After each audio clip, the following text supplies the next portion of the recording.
휴먼 다큐 레전드 여행 드라마. 이 얼마나 아름다운 세상. 걸어서 저 하늘까지. 제이부 흐르는 강물처럼.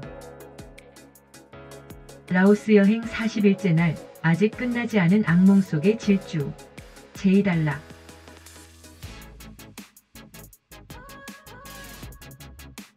그리고 이내 다다른 사이손분의 한복판 시장통을 기웃거리며 북쪽 시행광주로 향하는 교통편을 알아보기 시작했다. 물론 마음 같아 선 당연 걸어서 가고는 싶었지만 며칠 전 타복에서 롱산을 거쳐 여기까지 지나온 도로와 산세 등이 장난이 아니었음을 감안할 때 더더욱 라오스에는 해발 2000m가 넘는 우리나라의 백두산과 같은 산들이 무려 11개가 있는데 그중 6개가 사이손분에서 시행광까지 이 지역에 몰려있고, 무엇보다 라오스의 최고봉이라 불리우는 거대한 푸비아까지 해발 약 3000m의 위세를 자랑하고 있는 곳임을 무시할 수가 없어.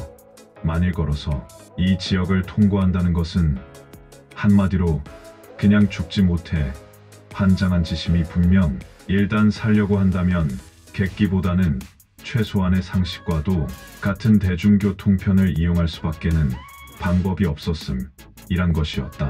두리번 그런데 그런 내 마음을 확인이라도 하려는 듯 어디에 숨어 있다가 나타났는지 불쑥 경찰관 2명이 가는 길을 가로막고 나를 불러 세우더니 역시 라오스의 지붕과도 같은 이 지역은 당연 계곡이 깊고 숲이 울창해 아름다운 만큼 험난한 곳으로 유명.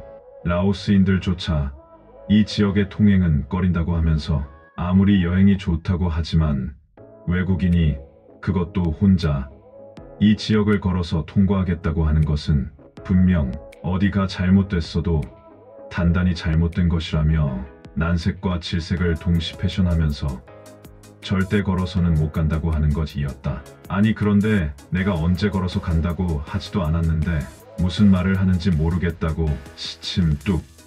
오히려 미쳤냐고, 여기서 거기가 어디라고 걸어서 간다는 말이냐고 반문을 하고는 당연 교통편을 알아보고 있는 중이라고 했다. 그러나 한 친구가 빙그레 웃으며 이미 병원에서 사고조사 등을 하면서 내가 아따프에서 여기까지 걸어서 오게 된 여행 경위가 공유되면서 경찰에선 내 일거수일 투족을 눈여겨보고 있었다고 하면서 지금 하는 말은 믿을 수가 없다고 하는 것이었다. 에구머니 나 찔리는 감은 있었지만 그래도 한편으론 사실 걸어서 간다는 것은 포기하는 중이었기에 고개를 살래살래 정색을 표현하는 것으로 마무리 지을 수 있었다. 그런데 진짜 문제는 단순 여행객 등은 시행광 쪽으론 자동차로도 갈 수 없다고 하는 것이었다. 아울러 부득불 가야 할 경우에는 사이손분에서 시행광으로 가는 자동차 등의 교통편을 이용할 수 있는 정부와 경찰의 허락을 받아야 한다는 것이라고 다그쳤다. 당연 왜 그러냐?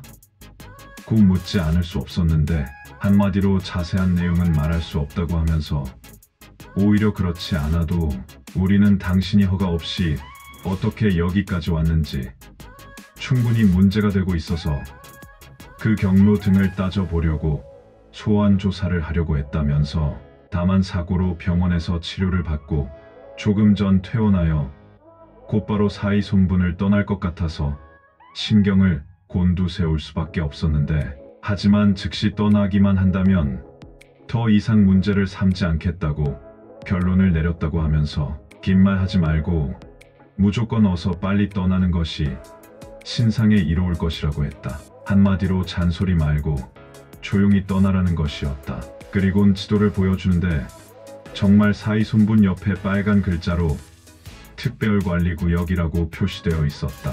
확실히 무슨 이유로 라오스 정부가 이 지역을 특별관리구역으로 출입 통제를 하고 있는지는 모르겠지만 얼핏 라오스가 공산화되는 과정에서 마지막 저항군들이 이 지역으로 숨어들어 결사항전을 벌였던 곳으로, 특히 산세가 매우 험준한 관계로 당시 잔당의 완전 소탕이 어려웠기에 최근에도 그들이 남아서 소수의 무장 게릴라 산적으로 변신, 출몰하면서 인근 마을과 주변 도로에서 실제 피해가 발생하고 있음에 아직 위험 지역으로 특별 관리하고 있다는 것이었다. 또한 책자를 꺼내선 관련 규정을 보여주는데 이 지역은 내국인은 물론 모든 외국인의 출입이 금지돼 있으며 특별한 경우 정부의 허락을 받아 군인이나 경찰과 함께 동행해야만 들어오고 나갈 수 있다고 쓰여 있었다.